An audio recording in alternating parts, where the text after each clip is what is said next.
Welcome to Deepak horror stories, जहां हर कहानी सच्चाई के साय से लिखी जाती है। तो आज की ये सच्ची घटना हमारे रिलेटिव सुरेश की है। ये बात है उनके शादी के लगन वाली रात की, जब बैंड बाजे बज रहे थे, हंसी खुशी का माहौल था। लेकिन आधी रात होते ही सुरेश का सामना हुआ एक 6 फुट के साय से, और उसके बाद जो हुआ उसे सोचकर आज भी लोगों की रूह कांप जाती है। तो चलते हैं कहानी पर। यह घटना 2003-4 की है। जब अधिकतर गांवों में शादियां होती थी तो अक्सर उनके माता पिता ही लड़की या लड़के को देखकर शादी फिक्स कर दिया करते थे। तो सुरेश के माता पिता ने भी सुरेश की शादी फिक्स कर दी और पंडित जी से शादी का मुहूर्त भी निकलवा लिया, और उसके बाद शादी की तैयारियों में लग गए। और शादी के एक दिन पहले ही उन्होंने मार्केट से शॉपिंग का काम भी पूरा कर लिया, और अगले दिन लगन था। और गांव में तो अक्सर लगन की रस्म अपने घर के आंगन में ही पूरी हो जाती थी। तो फिर लड़की वाले लगन लेकर लड़के वालों के घर आते। तो लगन शाम 5 बजे से था और दुल्हन वाले लगन लेकर आ गए। तो उनका बड़ी धूमधाम से स्वागत किया और उन्होंने लगन को पंडित जी को देकर लगन की रस्म को पूरा करने लगे। और फिर 9 बजे तक रस्म पूरी हुई, और उसके बाद दूल्हे के साथ सब लोगों ने खाना खाया और खाना खाकर चले गए। और फिर घर पर कुछ दूल्हे के रिलेटिव और दूल्हे का परिवार था। तो अचानक सुरेश के पेट में गड़बड़ होने लगी, पर उस समय सब सो चुके थे। तो सुरेश ने किसी को नहीं जगाया और वॉशरूम के लिए निकल गया। तो उस समय गांव में टॉयलेट तो होते नहीं थे। तो उनके घर के थोड़ी सी दूरी पर एक पुरानी डूंगरी थी। गांव की भाषा में डूंगरी का मतलब खाली स्थान होता है जहां पेड़ पौधे होते हैं और एक पत्थर का कोट था। खेतों में अक्सर देखा जाता है। और फिर सुरेश पहुंच गया डूंगरी पर। तो वहां वो फ्रेश होने लगा। और फिर अचानक हवा चलने लगी। हवा चल रही थी तो फिर अचानक उसके पीछे से एक पत्थर गिरा और सुरेश उससे थोड़ा सा बच गया। तो सुरेश ने चारों तरफ देखा, वहां पर कोई नहीं था। तो सुरेश ने सोचा शायद हवा चल रही है, इसी वजह से वो पत्थर गिर गया होगा। तो सुरेश वापस फ्रेश होने लगा। तो अचानक फ्रेश होते होते उसे थोड़ी ही दूरी पर एक 6 फुट का आदमी आता हुआ दिखाई दिया। उसने सोचा कि नॉर्मल आदमी है, आ रहा हूं। पर वो आदमी धीरे धीरे नजदीक आया तो उसको उसका चेहरा दिखा। उसका चेहरा एकदम कटा फटा था और देखने में डरावना था। तो सुरेश बहुत डर गया और चिल्लाता हुआ वहां से भागा, और भागता भागता अपने घर आ पहुंचा। सुरेश ने घर आकर थोड़ी सांस ली और फिर पानी पिया।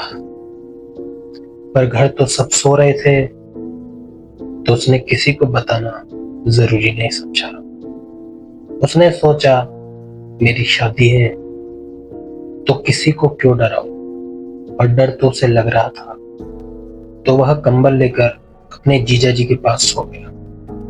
और सुबह उठा तो उसका बर्ताव एकदम चेंज हो गया था।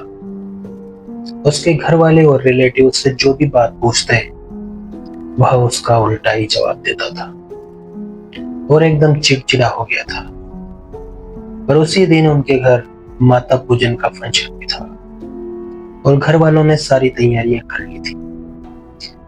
सारी तैयारियां होने के बाद जब उन्होंने सुरेश को बुलाया तो सुरेश ने माता पूजने के लिए मना कर दिया। और फिर उनके एक रिश्तेदार सुरेश के पास गए और उससे कहा चल यार माता पूज कर आते हैं। तो सुरेश बोला मैं कहीं नहीं जाऊंगा, तो वह बोला, क्या? कहीं नहीं जाऊंगा, तेरी शादी है, भूल गया?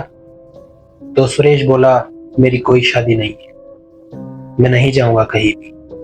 तो वह बोला, पागल हो गया है क्या?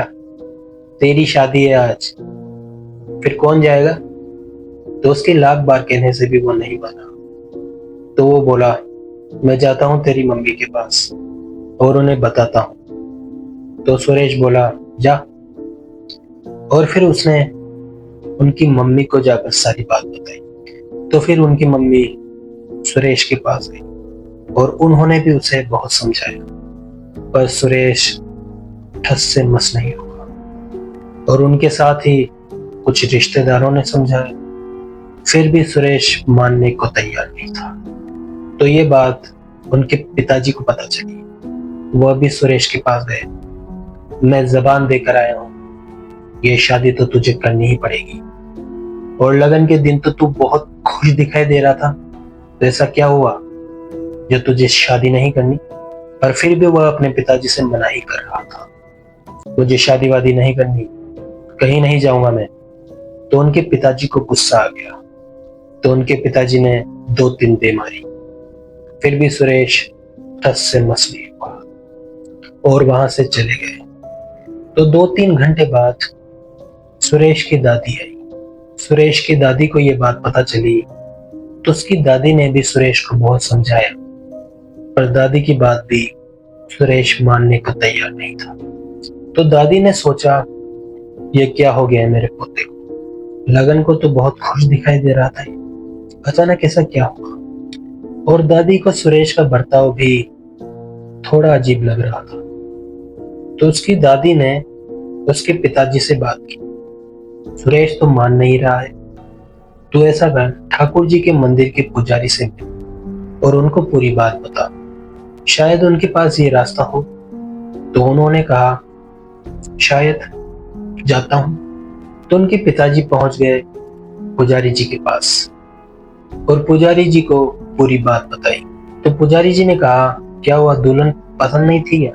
तो उन्होंने कहा, लगन के दिन तो बहुत खुश दिखाई दे रहा था और उससे पहले तो उसने मुझे कुछ नहीं बताया, तो फिर ये अचानक क्या हुआ जो शादी के लिए मना कर रहा है? तो पंडित जी ने ध्यान लगाया और थोड़ी ही देर बाद बोले, सुरेश के पीछे एक साया लग गया है और सुरेश को अभी सही नहीं किया गया तो उसकी जान भी खतरे में आ सकती है।